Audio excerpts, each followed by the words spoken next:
Hello students and welcome. In the today's session we'll basically discuss class 9 second chapter polynomials. जैसे कि आपको पता होगा अभी हमने पॉलिनोमियल्स का इंट्रोडक्शन और एक्सरसाइज 2.1 हमने कंप्लीट कर लिया है। क्योंकि हमने एक्सरसाइज 2.1 कंप्लीट करी है और आपको पता है कि हम एक टॉपिक वाइज एमसीक्यूज और ऑब्जेक्टिव टाइप क्वेश्चंस को डिस्कस करते हैं, यानी कि एक टॉपिक का खत्म होते ही उसी टाइप के मैं आपको एमसीक्यूज और ऑब्जेक्टिव कराता हूँ ताकि आपको वो टॉपिक बहुत अच्छे से क्लियर हो। आपको कोई भी जैसे आप सैंपल पेपर्स खरीदते हैं तो आपको सैंपल पेपर्स परचेज करने की जरूरत ना पड़े और आपके कॉन्सेप्ट भी क्लियर हो, जिसके अंदर आपके ऑलरेडी जो बोर्ड्स में आ चुके हैं, प्री बोर्ड्स में आ चुके हैं और आपके एनसीईआरटी के एग्जाम्पलर्स हैं, वो सब इस एमसीक्यूज और ऑब्जेक्टिव टाइप क्वेश्चंस में होते हैं जो मैं आपको डिस्कस करा रही हूँ। तो नंबर सिस्टम में भी यही किया था और पॉलिनोमियल्स में भी हम इसी तरीके से इसको डिस्कस करेंगे। तो hello and welcome, my name is Khushboo Chand and Vedic maths master is my channel name. And if you think that the video watching basically it's a quality video for you and it's definitely useful for you, so you can subscribe my channel and like the video, and if you have any doubt you can write in the comment section. I'll definitely answer of your each and every queries. So start करते हैं आज का session. तो देखिए आज के session है कि लॉ ऑफ एक्सपोनेंट कहता है कि जब भी हमारे बेसिस सेम होते हैं वेरिएबल्स के तो in division we always subtract the exponents. तो मैं यहाँ पर इसको माइनस कर लेती हूँ। तो आप देख लीजिए x की पावर 2 प्लस 3x यहाँ पर आ गया आपका यहाँ पे 2 और 3 में से -1 तो x2 और प्लस 3x और 2/2 तो ये आपका कट गया तो आपकी पावर यहाँ पर आ गई x2 प्लस 3x। तो ये बेसिकली आपका होल नंबर आ रहा है पॉलिनोमियल, यानी कि degree of a polynomial is a whole number, ये होना चाहिए। तो यहाँ पर ये होल नंबर आ रहा है और किसी ऑप्शन में नहीं आएगा और ना आ रहा है। यहाँ पे भी आप देख ही सकते हैं सभी ऑप्शन में, तो इसका ये आपका करेक्ट ऑप्शन होगा। तो question number C is the correct option. तो आई होप ये क्लियर हो गया होगा। मूव करते हैं इसके हम सेकंड क्वेश्चन पे। Students now this is the second question C. Question number second says √2 is a polynomial of a degree. आपको बताना है कि √2 अगर एक आपको दे रखा है तो इसका basically polynomial of a degree क्या होगी।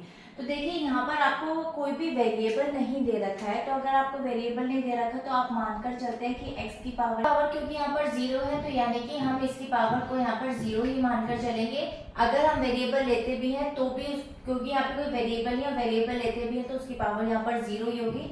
तो इसका आंसर यहाँ पर 0 आएगा, पॉलिनोमियल ऑफ अ डिग्री। आप देख सकते हैं option B will be the right option. इस टाइप का क्वेश्चन मैंने अभी आपको आपकी टेक्स्ट बुक यानी कि 2.1 एक्सरसाइज में भी करवाया है, तो आई होप आपको ये क्लियर होगा। क्वेश्चन नंबर 3 पे मूव करते हैं। Friends now this is the third question. C degree of the polynomial 4x की पावर 4 प्लस 0x की पावर 3 प्लस 0x की power 5 plus 5x plus 7 is.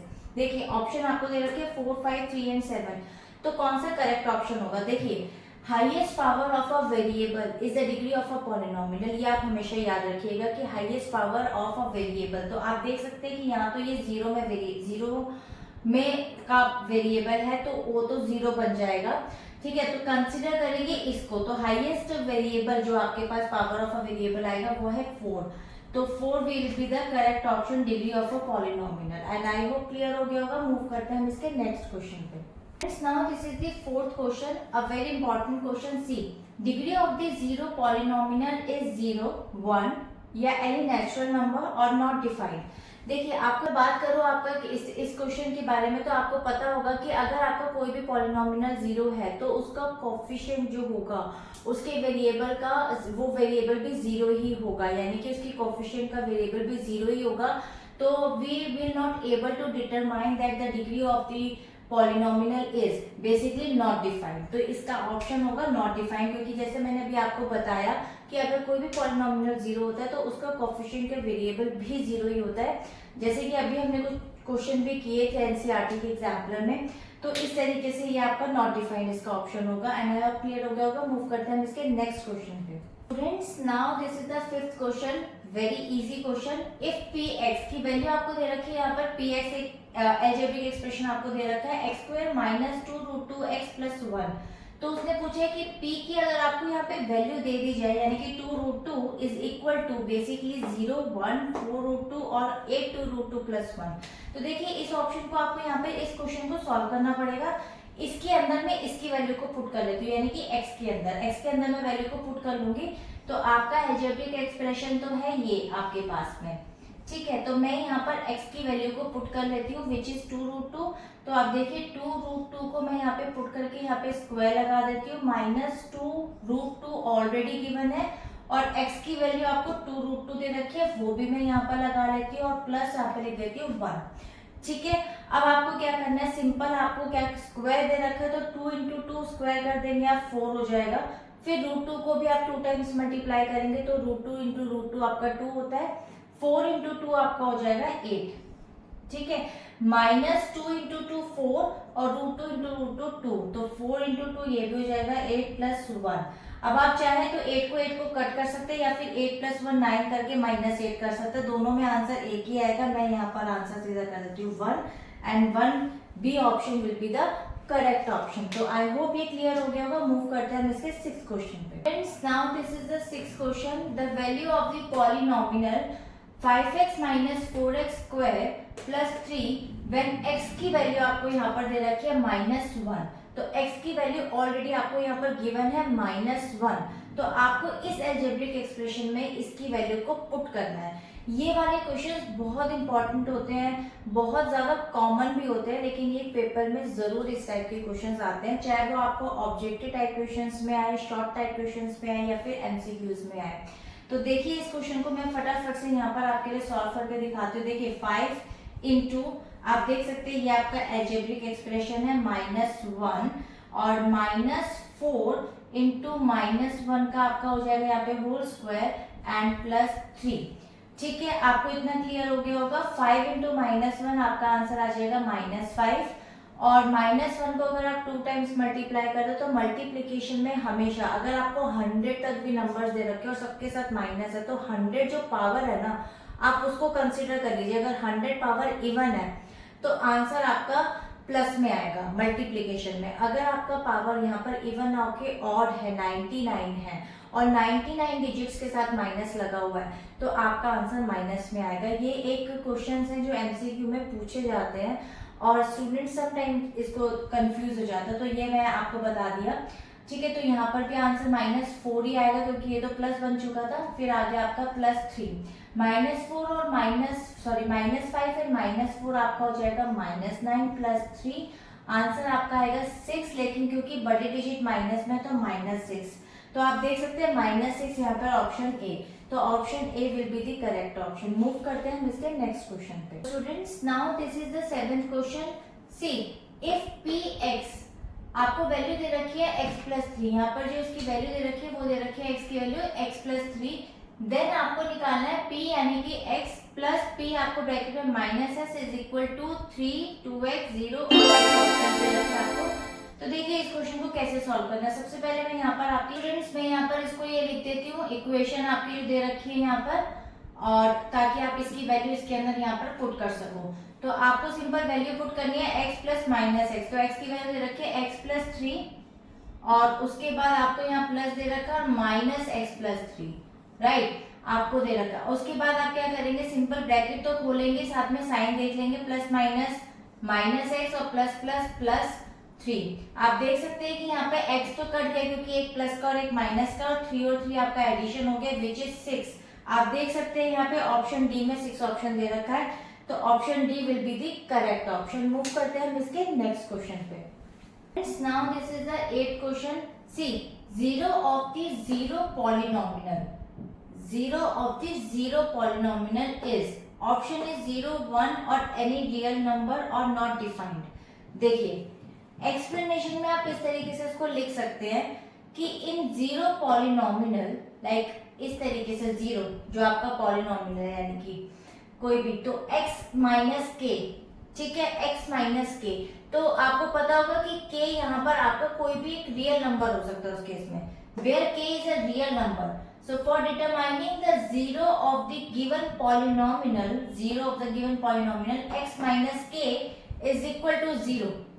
So x is equal to k, क्योंकि आप देख सकते हैं x minus k में जब आप k को उधर लेकर जाएंगे तो माइनस का प्लस में हो जाएगा, तो x is equal to k आ जाएगा, यानी कि where k will be any real number, तो उस केस में k आपका कोई भी रियल नंबर हो सकता है क्योंकि वो उधर चला गया है। तो option C will be the correct option, any real number.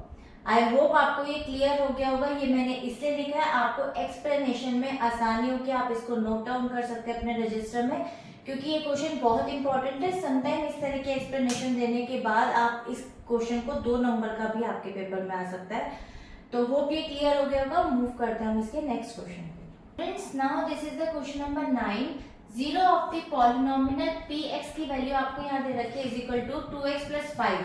तो आपको बोला जीरो ऑफ द पॉलिनोमियल, तो आप क्या करेंगे यहाँ पे 2x plus 5 is equal to 0 अगर आपका होता है इन केस। तो अब आप क्या करेंगे, वैल्यू निकाल लीजिए। ऑप्शन तो आपको यहाँ पर दे रखे हैं, लेकिन देखिए आपका ऑप्शन क्या आएगा 2x is equal to 0 minus 5, क्योंकि आप 5 को इधर ले जाएंगे क्योंकि विदाउट वेरिएबल है ये। तो -5 एंड देन x की वैल्यू आप निकालेंगे तो -5 और ये 2 नीचे चला जाएगा तो -5/2। आप देख सकते हैं ऑप्शन में यहाँ पर आ रहा है -5/2, option number B, and B will be the correct option. And I move करते हैं इसके नेक्स्ट क्वेश्चन पे। Now this is the 10th question. बहुत इंपॉर्टेंट क्वेश्चन है। इस क्वेश्चन को बहुत ज्यादा पेपर में आता है, इवन ये 8th स्टैंडर्ड में भी बहुत ज्यादा क्वेश्चन आता है। See one of the zeros of the polynomial 2x square plus 7x minus 4 is, option आपको यहाँ पर दे रखे 2 1/2 -1/2 एंड -2। अब देखिए इस क्वेश्चन को सॉल्व कैसे करना है, मैं आपको पूरा क्वेश्चन यहाँ पे सॉल्व करके दिखाती हूँ। आप हमेशा एक चीज ध्यान रखिएगा कि जब भी इस टाइप का क्वेश्चन आता है ना, तो हम क्या करते हैं, always split the middle term, हमेशा मिडिल टर्म को स्प्लिट करते हैं। कैसे करते हैं, क्या करना है, मैं आपको बता देती हूँ। देखिए सबसे पहले आपको क्या करना होता है कि 4 को मल्टीप्लाई करेंगे, यानी कि लास्ट नंबर को इस वाले फर्स्ट नंबर से आप पहले मल्टीप्लाई करेंगे कि आपका नंबर क्या आ रहा है। तो देखिए मेरा नंबर यहाँ पर 4 2 8 आ रहा है, यानी कि -8। ठीक है, अब मुझे बेसिकली अंदर मिडल में ऐसा टर्म चाहिए कि जिसमें मैं -8 को भी यूज कर लूं, मतलब कहने का है कि मल्टीप्लाई करके तो -8 आना चाहिए, लेकिन स्प्लिट करके मेरे को आंसर बीच में 7 चाहिए। तो कैसे करूंगी मैं, अगर 8x में से मैं x को माइनस कर दूं तो 7x भी आ जाएगा, और 8x इंटू x अगर मैं करती हूँ, मतलब 8 1 करती हूँ तो 8 ही आएगा। तो यानी कि 8 माइनस 1 विल बी 7 और 8 इंटू 1 8, यानी कि इनको मल्टीप्लाई किया तो 8 आना चाहिए। ठीक है, और माइनस करा तो सब्ट्रैक्ट करके 7 आना चाहिए। तो देखिए अब मैं स्प्लिट करके इस वैल्यू को कैसे रखूंगी, 2x का होल स्क्वायर, राइट, और प्लस की वैल्यू बीच में रखेंगे, और 8x माइनस x, मैंने माइनस इसलिए लिया है क्योंकि यहाँ पे -8 है मल्टीप्लाई करके। तो अगर मैं 8 मल्टीप्लाई बाय -1 करती हूँ तो आंसर -1 भी आ जाएगा। और अगर इस तरीके से सब्ट्रैक्ट करती हूँ तो 8 क्योंकि बड़ा है और उसकी डिजिट प्लस की है, तो आंसर आपका 8 - 1 करके 7 भी आ जाएगा और आंसर प्लस में आएगा। तो ये इस तरीके से मिडिल टर्म को स्प्लिट करके वैल्यू को फाइंड आउट करता है। तो देखिए ये आपका निकल गया यहाँ पर। तो सबसे पहले इसका ब्रैकेट रिमूव कर लेते हैं। यहाँ पे जैसे मैं इसको सिंपल लिख लेती हूँ, +8x - x - 4। अब क्या करना है, मुझे इन दो के ब्रैकेट्स ले लेना है, यानी कि ये 2 ब्रैकेट ले लेती हूँ और ये 2 ब्रैकेट ले लेती हूँ। उस केस में ये ध्यान रखना है यहाँ पे बाहर माइनस होगा तो अंदर साइन चेंज हो जाएंगे। कॉमन ले लेते हैं, यहाँ पर देखिए 2 कॉमन आ रहा है और एक x कॉमन आ रहा है। तो अंदर मेरे पास इसके पास x बचा, प्लस 2 4 8 होता तो 4 बचा, दैट्स इट। ठीक है, अब यहाँ पे मैं -1 कॉमन ले लेती हूँ। ठीक है, क्योंकि माइनस कॉमन लूंगी तो इसका जो माइनस था ये प्लस में चेंज हो गया, और ये वाला माइनस भी प्लस में चेंज हो जाएगा, और अंदर 4 ही रहेगा क्योंकि 1 ही कॉमन निकाला और कुछ कॉमन नहीं निकल रहा था। तो देखिए x + 4 हमेशा ये दोनों सेम ब्रैकेट आने चाहिए। तो ये एक कॉमन ब्रैकेट बन गया और आपके पास 2x - 1 एक कॉमन ब्रैकेट बन गया। ठीक है, अब बेसिकली उसने क्वेश्चन बोला था one of the zero of the polynomial, तो आप इसको भी 0 के बराबर करेंगे और इसको भी 0 के बराबर करेंगे। तो देखिए यहाँ पे 2x - 1 इज इक्वल टू 0, तो 2x is equal to 0 + 1, that is 2x is equal to 1, और x की वैल्यू आपकी क्या आ गई यहाँ पे 1/2। और इस तरीके से यहाँ पे भी देख सकते हैं आप x + 4 = 0, तो x = 0 - 4, x is equal to -4। तो आंसर आपका क्या आएगा, यहाँ पर आप देख सकते हैं 1/2 आ रहा है। तो ऑप्शन आपका आ जाएगा B, B will be the correct option. And I hope आपको ये क्लियर हो गया होगा। ये क्वेश्चन एमसीक्यू की आज की सेशन में यहीं पर खत्म होते हैं। 1 मार्क के एमसीक्यू थे। चैप्टर पॉलिनोमियल था आपका क्लास 9 का मैथ्स का। तो आई होप आपको ये अच्छे लगे होंगे। अगर अभी भी आपको कोई डाउट हो तो please you can write in the comment section. I will definitely reply off your queries. And आप चाहें तो मेरे चैनल को सब्सक्राइब कर सकते हैं। फ्यूचर में आपको बहुत ही अच्छी क्वालिटी वीडियोस मिलेगी, हर तरह के एनसीईआरटी के क्वेश्चंस के solutions plus MCQs, objective and self assessment paper. और अभी तक आपने मेरे वैदिक मैथ्स की वीडियोस नहीं देखी है तो 9th क्लास के स्टूडेंट्स, क्योंकि मैं कोचिंग लेती तो बहुत ही अच्छा रहेगा अगर आपको फ्री ऑफ कॉस्ट वैदिक मैथ्स कोर्स सीखने को मिल रहा है तो आप उसको चेकआउट कर सकते हैं, जिसमें मैंने बहुत सारे मैजिक गेम्स भी सिखाए हैं। आप खेल सकते हैं, अपने प्ले कर सकते हैं अपने किसी भी फ्रेंड्स एंड रिलेटिव्स के साथ and be a limelight and be a center of attraction among your friends. So I hope आपको वीडियो अच्छी लगी होगी। Till then, bye bye and so मिलते हैं नेक्स्ट सेशन में। Till then, bye bye and stay healthy.